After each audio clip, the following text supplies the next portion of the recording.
To try this. Awesome, man. Awesome, awesome. We are live and we have about 20-25 minutes for Yeah, this something like that. Yeah. interview with Fab.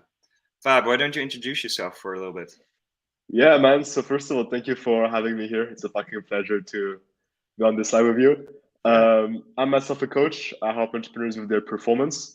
That's what I do on a daily basis, and that's like my passion. I'm really into health, and hopefully we can do something cool on your live stream, man, and get some cool stuff going on. So yeah, man. Okay. Yeah, cool, man. So Fab's working with grinding guys who really just want to get the best out of their performance in their life and business.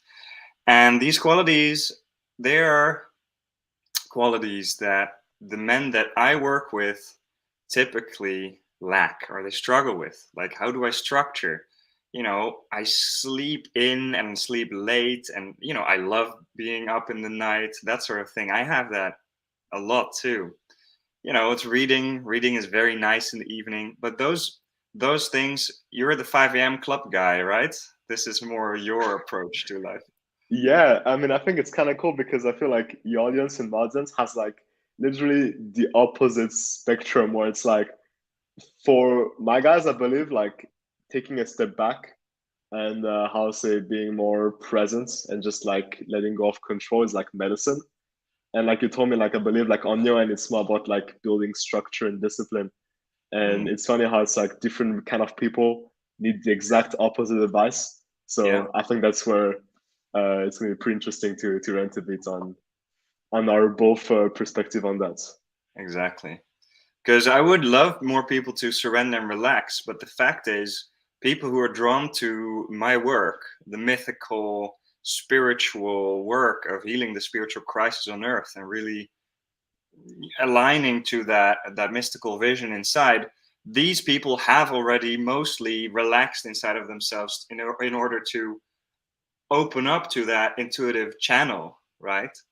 And so Yeah, the challenge is how to not dive too deep into the eternity and to stay grounded in it, because as an aligned modern man, we need to stay grounded, we need to stay focused on how to actually contribute practically, because it's nice to just be in the ether and dream and have all these intuitions and journal about our dreams and read and be in the mystical space of the mushroom. But at the end of the day, how are men going to contribute? And that is yeah. something that I really want to inspire guys to say, okay, listen, it's okay to be a mystic, right? I'm a mystic myself, but I know that I need to contribute in order to actually make something of it. I believe like how you mentioned it is like to what extent can discipline be spiritual? You know what I mean? And Yeah. to what extent actually being too disciplined is not spiritual at all. It comes from like the wrong place. So that's what Yeah. you say is like your the take on that. Like how do you how would you discern yourself like from your own experience, coming from a place of discipline and structure because you felt like you need to stand up for something that's actually great, or when it was more because some part of yourself or maybe triggered into not feeling good enough and discipline comes Yes. from that angle that's like less healthy. So what's your take on that, you'd say? Yes. Yes. This is a very relevant topic for me, and I realized last week when I was on a psilocybin journey that I realized that I cannot take any of this work, any of my vision and my mission and my brand and my identity as a men's coach and therapist and as a speaker, anything, I cannot take all of that with me when I die. All I have when I die is my consciousness, which turns out to be constant from birth to death and before and beyond, most likely, in terms of in my worldview and beliefs. And the only thing I really have is the knowledge of that inner child that I left when I grew up and hardened up and kind of repressed my playfulness and became rigid in order to survive, right? And at the end of the day, all those additions and layers, those masks, they're really basically like a hat that I just put on in order to become someone. But the paradox is that in the first half of life, we have to learn how to put on that hat in the first place, because otherwise we're just consciousness. But then at the second half of life, it becomes more important to put that hat off again and to return more to that consciousness state without, or I would say with peeling back the added layers that we have accumulated over our lifetime. Yeah. So you would say it's like a balance between doing and being. How I'm like hearing you there. Yes. Okay. Yes. So I realized that in order to put the hat on, I became quite rigid, and I wanted to become more masculine. So I started working out, and I wanted to be driven and structured. So I went to do cold showers and morning walks and have a pretty hefty routine. And I noticed that I was just boxing myself in unnecessarily. And so I realized that my playfulness was gone, my joy was gone, my connection to my inner child withered away. And I come to the realization of, well, if all I have in my life is my grind, what and in that same psilocybin journey, I could feel the old man of 80 years who was looking back. I was the old man looking back on my life, and I could feel the sadness of, wow, the grind and the soulless struggle of just trying to fit that hat and and be someone and to be worthy of something, right? To be worthy is a very big one, why I went into the rigidity in the first place, right? And I could just feel the compassion from the old man with looking at myself, my current self, and I could just see me and say, hey, yeah, it was quite a struggle, right? But you're doing great. I can see you. It's okay. And I just felt compassion for all the struggles that I've been going through. And I still try to find my way and fitting that hat and surrendering it a little bit more. And then I could feel like me, my 30-year-old self, and my 80-year-old self, we could look back at my inner child. And we could all, both of us, we could look at it and just feel, oh, yeah, it was quite intense, right? All the pain. Yeah, I can see you. And suddenly all the love just went from my inner child to my 30-year-old self to my 80-year-old self. And I realized, what am I doing? Who am I really without this hat? And the one thing that sticks out in this is, yes, that hat is fabricated, but we need that hat in order to actually embody something and to stand for something and to fight for something. Because without it, we're just a leaf on the breeze, and there's no way to interact with our environment. So Hmm. Okay. it's an empty mask, but it's a mandatory mask. So I realized it was fake, but it was a necessity. And that's the paradox. It's empty, but it's full. It's useless, but it's useful. And do you think that that's what I actually sometimes feel like in the spiritual community is that because you have like you said like a mass that is empty and full, but Yeah. it's like still like a role that you have to play. I believe Yes. that very often in the self-help spiritual community, it's like through avoidance and actually fear of actually facing your triggers. You Yes. put that kind of front of like the spiritual guy that's like actually resisting to take action, putting on Yes. that mask Yes.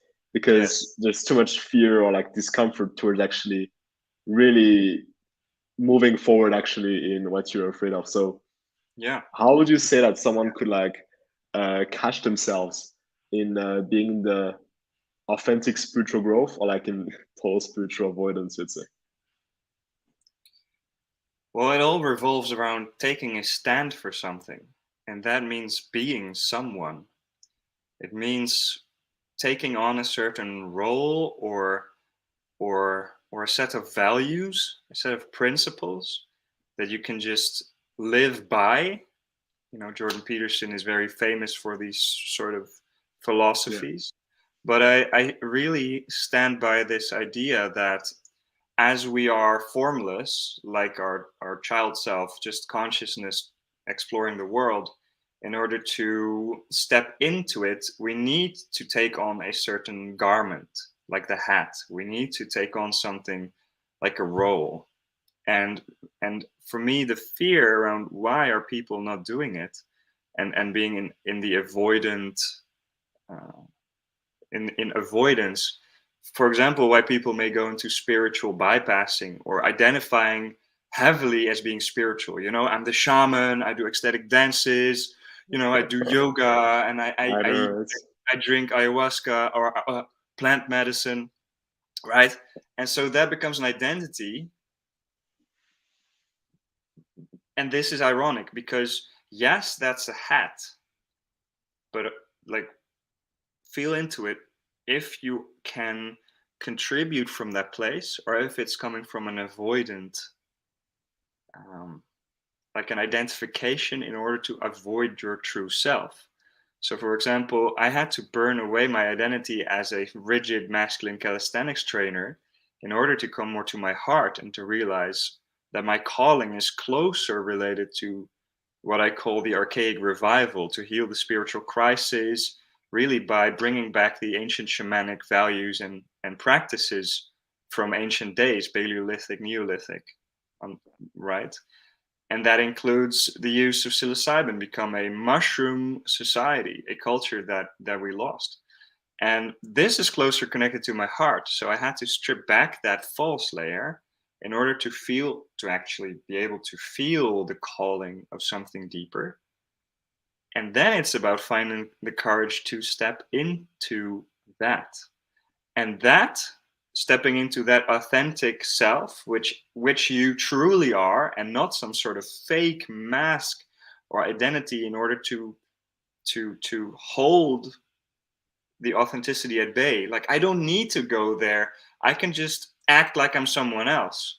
That is a hat that I would say is self-deceiving, or at least keeping you small. Like, when people do that, I would phrase it as, you keep yourself small by doing that, but I understand because it's very scary. Like, I've been desperately afraid of rejection. This is right, to be rejected or to be unloved or ostracized or judged by my parents, and basically that fear is, you know, the fear of what my parents will think or say of me is projected onto what others or authority or culture would say of me, and they're basically one and the same for me. I had to overcome that fear, or at least look it in the eye, to see there is no monster under the bed, but I lived my life as if there was a monster or were monsters. And so the courage to finding that authenticity lies into realizing that I'm actually desperately afraid of something that is my innate potential. And then finding the courage to look and check, is here actually the catastrophic monster that I cannot just comprehend how scary that is. It's like a black box of fear. I cannot look at it. It's just there. But when I look, and I did look for changing my name back to Mess. Gorseman was my mother's name, right? Changing my name back to Mess, I was afraid my mother would completely be upset. It was the biggest betrayal I could do to my mother. That's the belief. And I looked, and she was okay with it, right? I was afraid to be rejected for stepping more into this archaic revival mission, and I was afraid I would just be rejected. But when I did look, the monster wasn't really there. And so, seeing there is no monster, I can start to doubt that fear that I have been influenced by and letting my life be formed by. And then suddenly it's about, well, do I find the courage to step into that which is calling me, which is true, and to put off the fake hat and basically open my heart to what's really alive in me, and to find a way, a new hat that really is aligned with what is alive in my heart. Can I own it, embody it, communicate it, stand by it, even when I'm fearing rejection? That's the path. Hmm.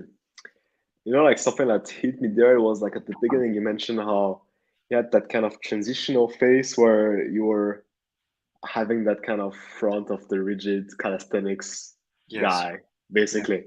Yeah. And I personally feel too like teaching those two things, like a lot of shadow integration and movements. How Okay. even though I'm teaching both of them, for me the shadow integration aspect has like a deeper weight. It's more important to me. But nonetheless, I'm still curious to ask you, like, to what extent do you actually see use and benefits in grounding yourself in the more physical and Yes. more structured world? Like, what's the Absolutely. benefits or like the use of remaining that? Because I guess that you're still actually practicing those things on a daily basis, isn't it? So what's the What? use you have out of it?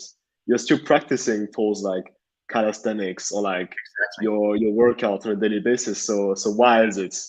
What's Okay. the spiritual I benefit out of love that? this question. I know. Me too, man. Me too. Okay. Okay. So first off, I feel good. I feel good about myself. I do a Yeah. workout. I feel fucking good. Uh-huh. And having a sense of commitment and sticking by it makes me feel dignified and worthy, right? It makes me feel like I'm good. Like I am essentially in worth terms good. Like I'm worth it, basically. So I could talk about, becoming bigger physically, or looking fitter, which translates into confidence, attracting women, but maybe you want to attract guys too. Well, it's up to you. Maybe there's women watching. It's fine. Attract who you want to attract, right? And it translates into mindset, and that translates into functionality. And so there's a whole, it's not just I do a workout, it's more like I have a lifestyle that nourishes me, gives me drive and energy and fulfillment, satisfaction, and a sense of I love myself. And when I look in the mirror, I know that I love myself. I can feel that I love myself. And that's combined with having a physical, like at all, having a physical practice. It means grounding in the body, having that blood, flow, having the blood flow, having, your body stretched, and having everything just greased. Whether you do that through ecstatic dance or some sort of yoga, or um, massage, or whatever you have, that physical greasing, and do you call it when the body is well blooded? How is that? Oh, Has the well, does it have blooded. You like don't mean inflammation, right? Like, no, uh, to have that circulation of blood just pumping steadily? My limbs go warm. I feel grounded. I feel strong, and I feel competent. hmm. Yeah, and Dude, what's like for real, I love that the whole like how to say the blood's flowing thing. yeah. Because how I personally see it is that I love to move because I believe that how to say if you have old patterns within your body, like Mm, old yeah. energy, old emotions, the Oh, old needs movement to actually be released, right? So actually, it's yes, like as you move, you get triggered, and then you enter a exactly. cycle of like action trigger, and Yes, that's I believe the spiritual growth. But actually, if you resist movements, yes, you in a way resist the flow and the change, yes. and then you can't actually integrate greater stuff. But you were saying what? I think I cut you by accident in something Yeah, else. I'm not sure exactly on what tangent I wanted to go. I'm just feeling really, I went to a dance yesterday, and since recently I realized every time I go to a dance, and I can really just shred it on the dance floor, right? I can really just like I basically feel like I don't know, man. I guess I'm a dancer as well because I love it and I can really commit to my movements, right? I'm not shy of showing my body, uh, Hmm. right? And being fit helps, of course. And and there is this idea of, yeah, you need to stretch in the morning and, ground yourself. But the truth is, the most powerful thing is to have your blood circulating well. So recently, after I had my phase of refamiliarizing myself and remembering how powerful dance is for me. Back in the days, I went to dubstep parties, to dub parties, reggae festivals, or I had outside of the gates, I was just chilling in the park and it was a blast. And I just feel fucking good. So now what I'm doing is, when I really want to get unstuck, I just play some music and I move.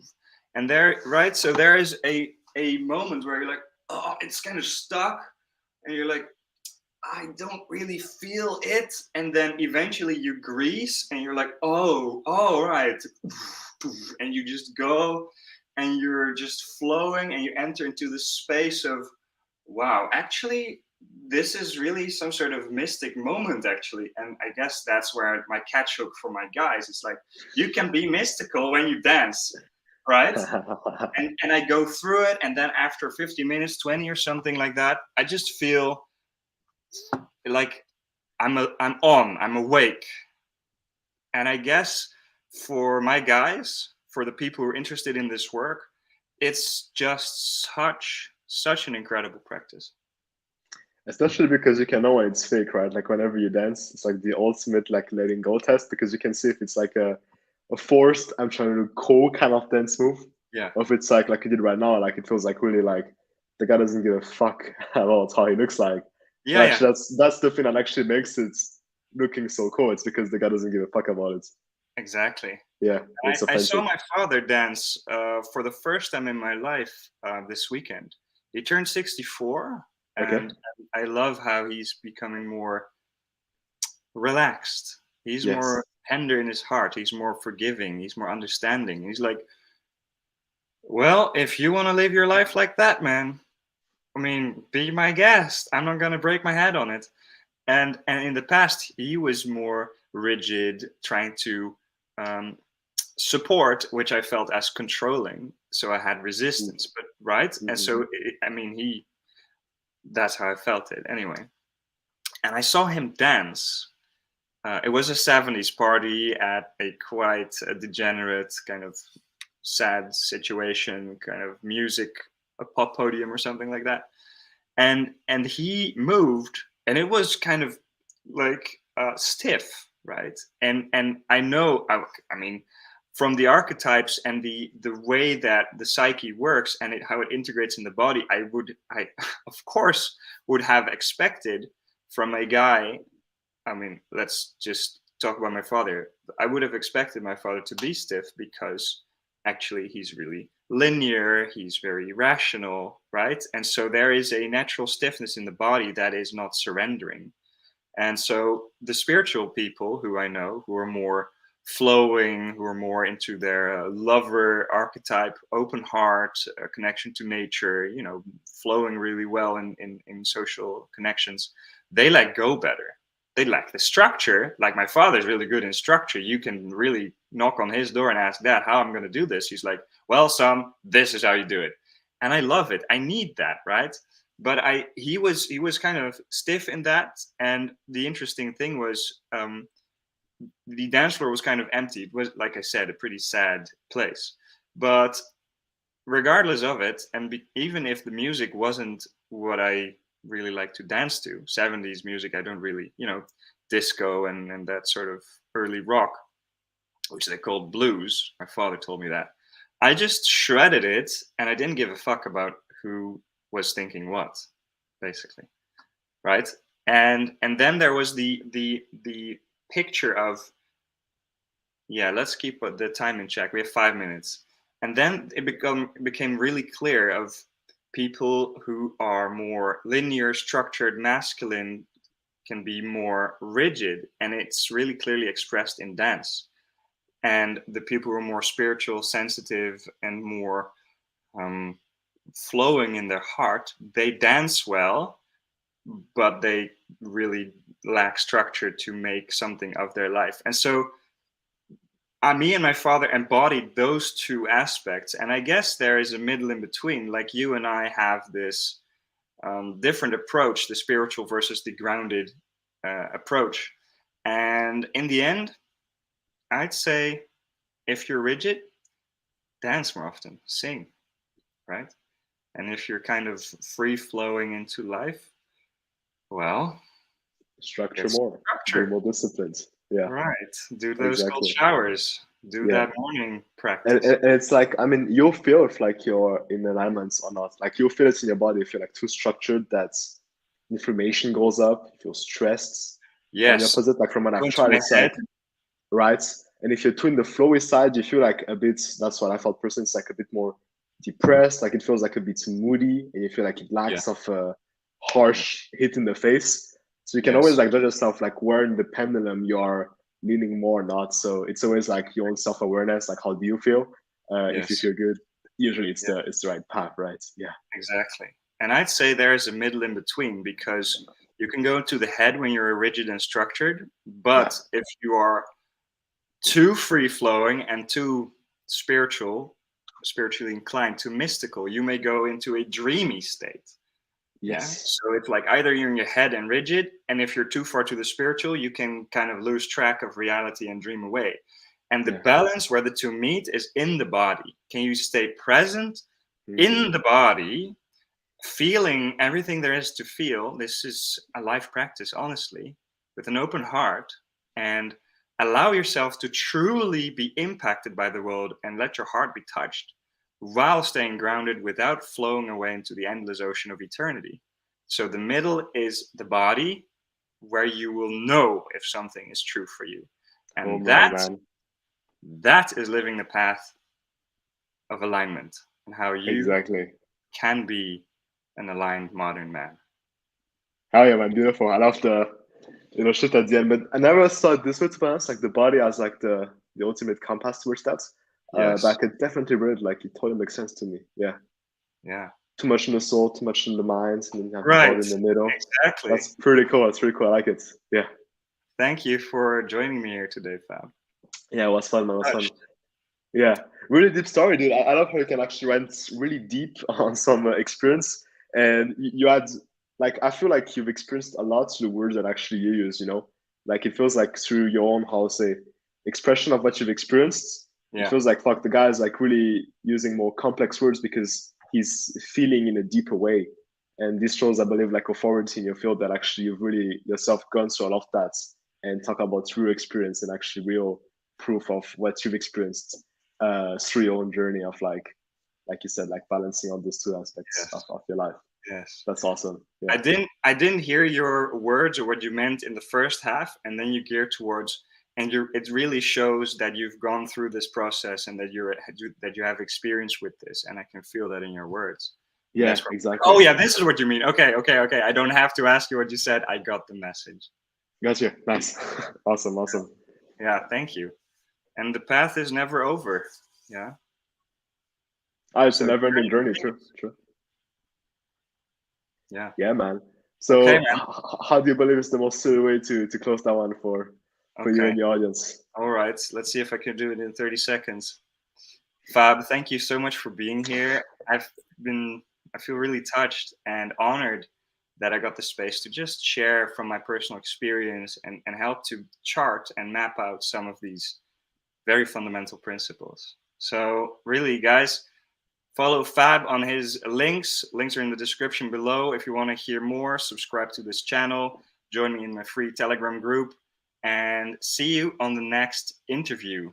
Fab, have a great day. Stay connected. Mashallah, fam. Thank you so Yeah? much.